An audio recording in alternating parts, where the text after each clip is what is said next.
Everybody could please take their seats. She's coming over here. We'll get the program up. So if everyone could please take their seats, we will get the show on the road. All right, here's some bells ringing. That's good. Thank you. Right. Joe, thank you so much. You're okay. Thank you so much for that lovely prelude. Joe, our piano player, was playing some of my mom's favorite songs.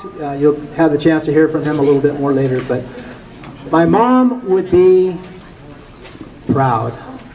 She would be honored, and she would be full of joy to see so many people here today. I feel that I can't really say on behalf of my family I want to welcome everybody, because I feel that everybody here in some way or another is part of my mom's family. Everybody here has many stories to tell and very deeply connected with her. And so today we are here to celebrate the life of an extraordinary woman.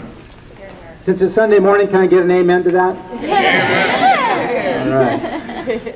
So we've put together a program and has captured many of the elements of my mom's life. And today, as this program, this is two dimensions, pictures, words. But the idea today is really four-dimensional. This is an experience that we all get to enjoy together and capture. Our goal is to capture just so much of what my mom meant, and that we can leave today full of just a sense of her living on through us. I've looked at kind of this, how I see the elements of the program, and what we want to communicate is her life, her legacy, and her love. Today, I see as really the beginning of her really legacy. I thought about it once, and I thought, she gave me birth 62 years ago. And I hope today that, in a sense, that we're giving birth to her legacy, that this is a sense of a moment in time where we can remember her, and her legacy will live on, as I mentioned.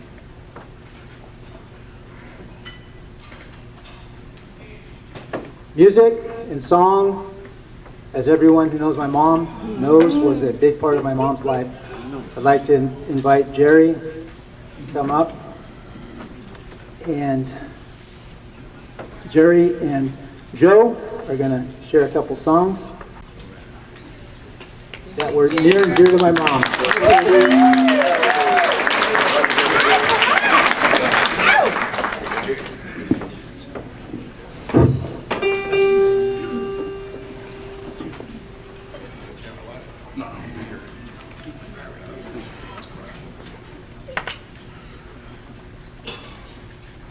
Okay, anytime Yvonne would come in to sing with me, I would always play this particular song for her, and she would always go, "I love that song!" So Yvonne, darling, this is for you.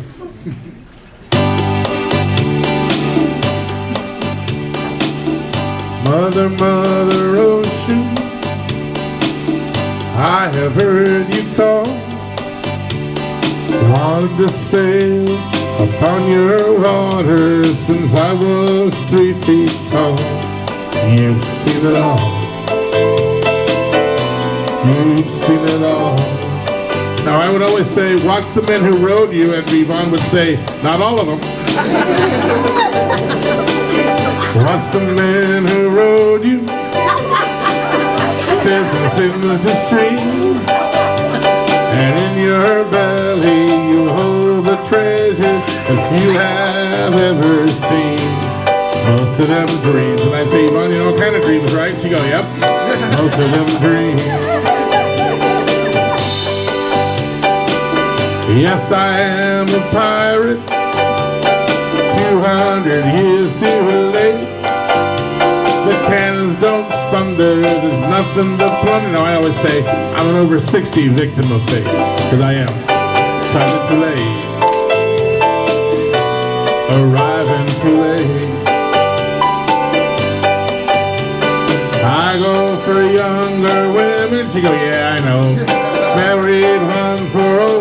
beautiful photographer back there. And if she ran away, she'll come back one day. I can still manage a smile. It just takes a while. Just takes a while. Well, I've been drunk now for over 2 weeks. I passed out and I rallied and I sprung a few leaks. But I gotta stop wishing, gotta go fishing, and down the rock bottom again. Just a few friends, just a few friends. Mother Ocean, after all these years I found my occupational hazard been. My occupation's just not around. I feel like I've drowned. Gonna head uptown. I feel like I've drowned. Gonna head uptown. I feel like I've drowned. Gonna head uptown. Love you, Ron. Thank you, guys. And after Joe finished, Yvonne would put $5 in the tip jar. Every time. I didn't do it for the money, but it was nice to get.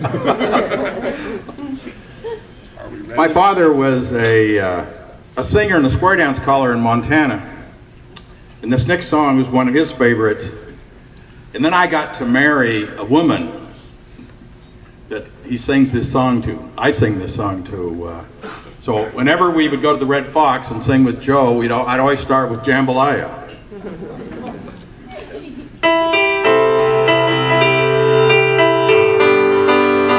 Goodbye, Joe, me gotta go, me oh my oh. Me gotta pull me P-road down the bayou. Meet Yvonne, sweetest one of me oh my oh. Son of a gun, we'll have big fun on the bayou. Jambalaya, crawfish pie, a filet gumbo. 'Cause tonight I'm gonna see my Cheromeo. Pick guitar, fill fruit jar, and be gay-o. Son of a gun, we'll have big fun on the bayou. Thibodeau, Fontenot, the place is buzzing. Kinfolk come to see Yvonne by the dozen. Dressed in style, go hog wild to me oh my oh. Son of a gun, we'll have big fun on the bayou.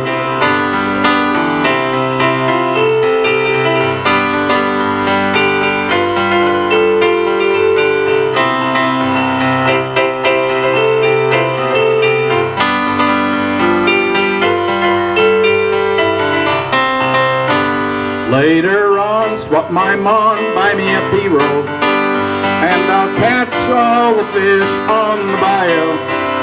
Swap my mon to buy Yvonne what she need-o. Son of a gun, we'll have big fun on the bayou. Jambalaya and a crawfish pie, a filet gumbo. 'Cause tonight I'm gonna see my Cheromeo. Pick guitar, fill fruit jar, and be gay-o. Son of a gun, we'll have big fun on the bayou. Son of a gun, we'll have big fun on the bayou.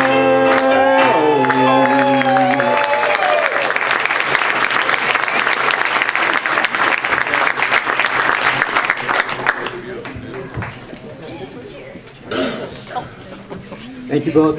I got a little distracted. I wanted to introduce Joe because he had a unique perspective on the romance that my mom and Jerry had. That the singing was such an important part of my mom, and then how she and Jerry came together. And Joe was in a spot where he got to see and he got to witness just that bond that grew from their music. So, Joe, thanks for everything.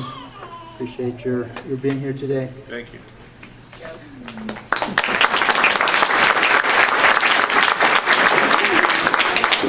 All right. Try not to get too nervous up here, but okay, so last year, September, my mom turned 80 years old, and my sisters and I had been planning to do something. We wanted to do something really memorable for her, and we wanted to capture something about her life. And so we have a nephew, Kyle.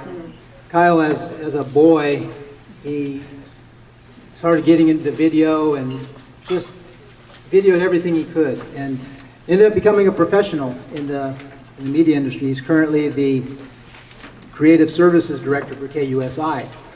And he volunteered to do this live interview of my mom.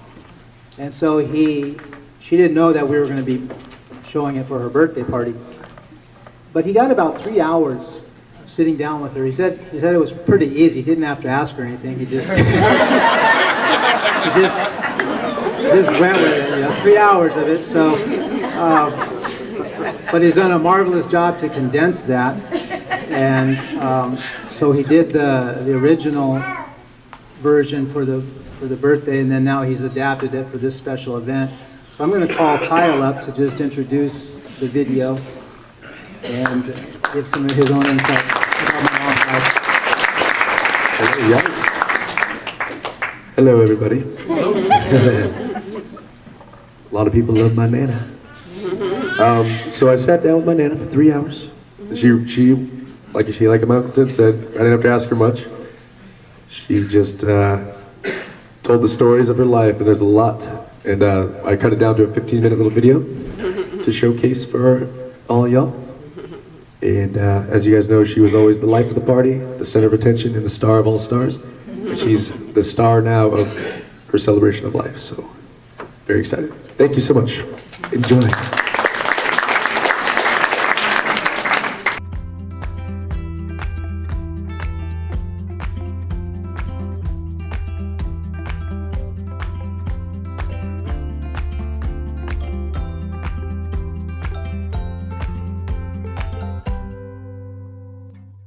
I was born here in San Diego, and I was born in a hospital that nobody's ever heard of except Grandpa Cliff. He and I were both born in the Quintard Hospital, which no longer exists. That was back in the days when they kept women in for like 2 weeks after they'd had a baby. Now if you have the baby in the morning, you're out in the afternoon, so it was a little bit different time then.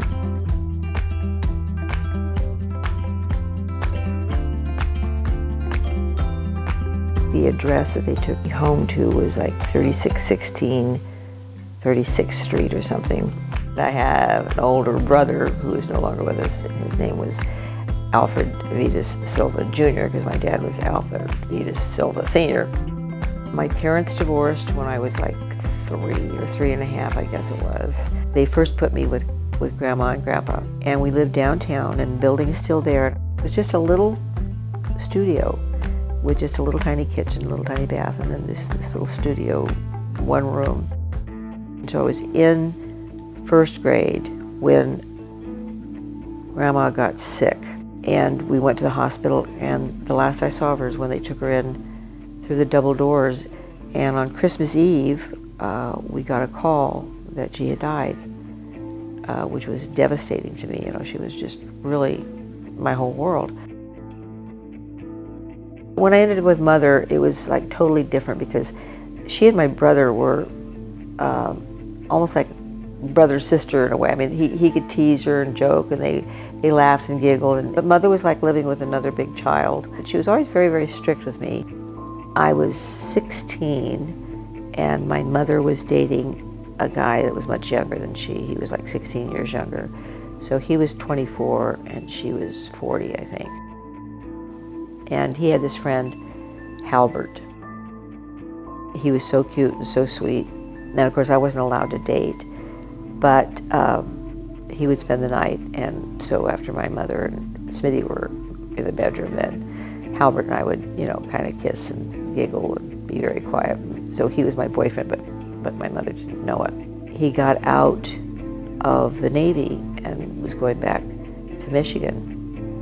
But he continued to write to me, but he had to send him to a neighbor, and whenever there was a letter for me, they would put the flag up on the mailbox for me to know that when my mother wasn't around, I would go over there to get my letter. We were going to get married when I graduated, but what happened was the guy that he was living with, Rudy, decided he wanted to move back to Wisconsin or Minnesota or someplace, and he was going to leave, and so Jim says, well, I want to go ride, we can ride with him if we go. This was literally like an elopement. I mean, we literally took because the windows we had there would open so far, but they had a little chain on them. We just unscrewed the chain. Girlfriends are all helping me. Pack up all my stuff, and Jim and Rudy show up, and I pass all my belongings out the window and climb out the window, and away we go.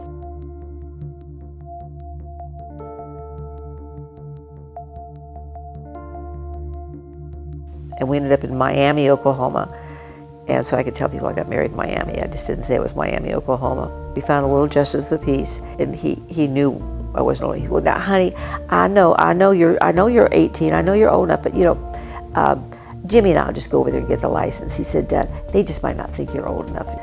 And then we got in Rudy's car, and away we went, and until we got to Des Moines, and then Rudy left, and then we had to catch a bus, and we went on to Pontiac as a married couple.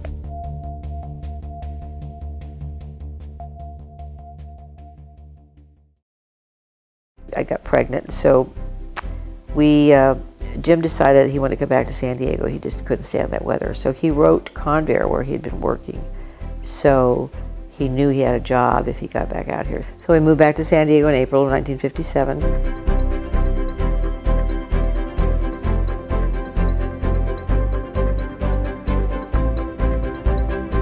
I had Tim June 5th, 1957. And he was 3 months old. I got pregnant again, so I was already pregnant with Susie. And I worked for a few months, and then just realized it was just too much, and so I just quit work and came home. And then I had Susie the following year, June 10th of 1958. And we have 2 kids, and we had to move to a bigger place, and so we moved on Bancroft Street. When Susie was a year old, I got pregnant with Jackie, and so then Jackie was born on March 9th, 1960. So I had 3 kids by the time I was 21.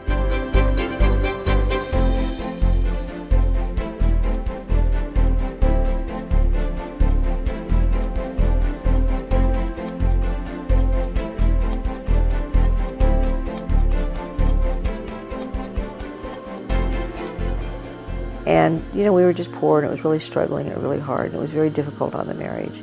I ended up having Jackie, and when she was like 18 months old, I guess, is when we decided to split up. But I gave him great visitation times. They spent a lot of time with him.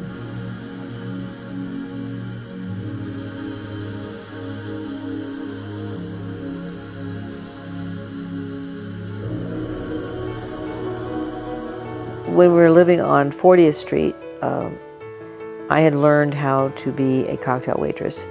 And so I would work nights, usually weekend nights, and as a cocktail waitress, and I worked as a legal secretary during the day. So I made good money, and I saved, and I decided I wanted a house. So I went house hunting and found this house out there in Princess Gardens. So I met Grandpa Cliff downtown in a bar where a bunch of us used to go on after work at night. We'd go in and have a cocktail or whatever. He was out there with his buddies, and they always went out on Friday nights. And he just thought I was funny and great. The funny thing was when we went to lunch, I ordered liver and onions, which he thought was the weirdest thing ever. We had a long relationship. Cliff was still married to Jean, his second wife, and he had 2 kids with her. He had Susan and Michael.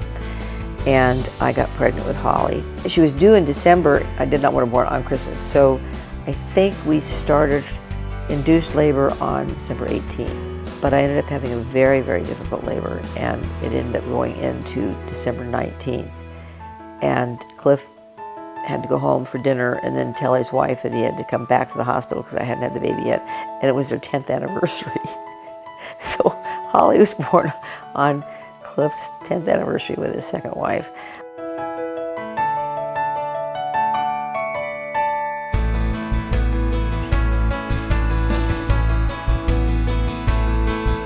She was about 18 months old, and I auditioned for There's a Girl in My Soup over at the Coronado Playhouse, and I got one of the parts. And Cliff thought that was the greatest thing ever, and he came and got totally drunk on opening night. And then when the show was over, he's going, "Bravo, baby, bravo," and he's clapping, and then he climbs up literally on the stage.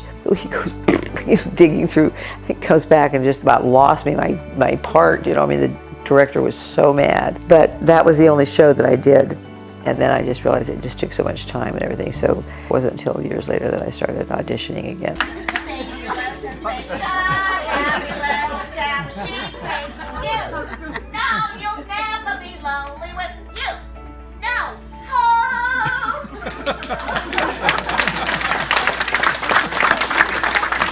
I'd always been interested in the Old Globe Theater. We'd gone to see a few shows and things there. And so ultimately I ended up joining the Globe Yielders. So we got to know more and more people, and I got more involved, and then I got asked to be on the steering committee, and then I eventually became president. So I put all those years in with and I'm still a Globe Gilder to this day. But I've also had other interests, and so at one time I had heard about Voices for Children.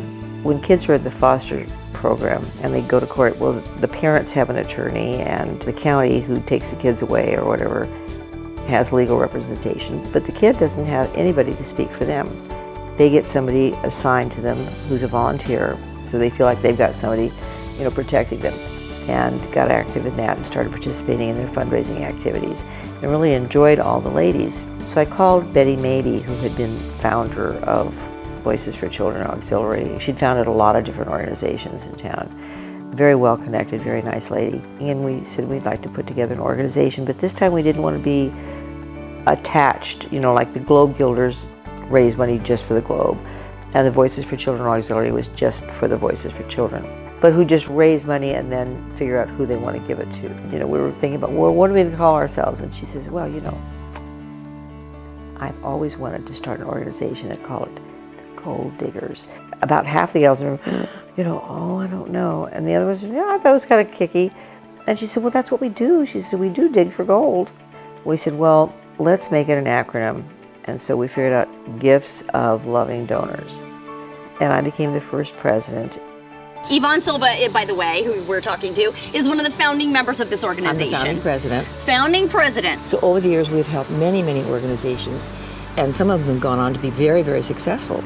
But you guys have raised $715,000 over the years? Yeah, so we're just a very tiny little group. So it's unbelievable. Yeah, it's a lot of digging. Yeah, right. You did a lot of digging.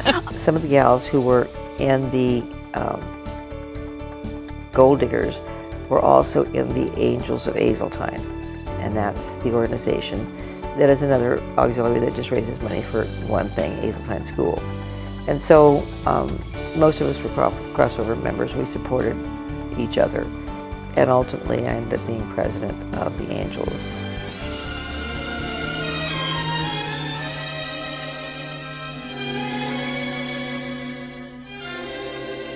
At last,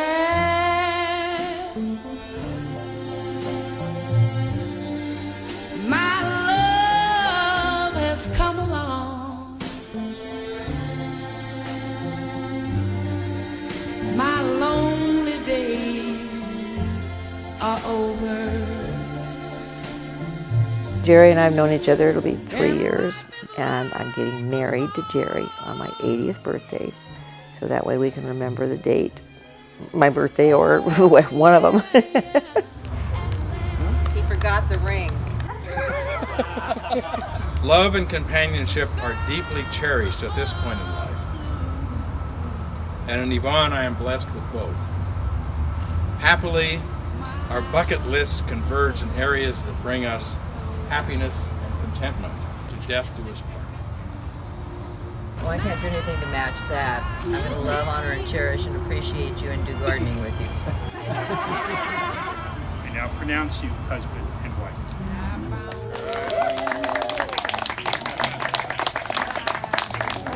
Make me look tall, thin, and young. Oh, yeah.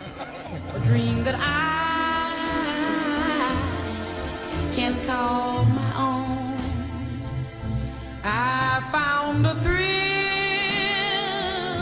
to press my cheek to.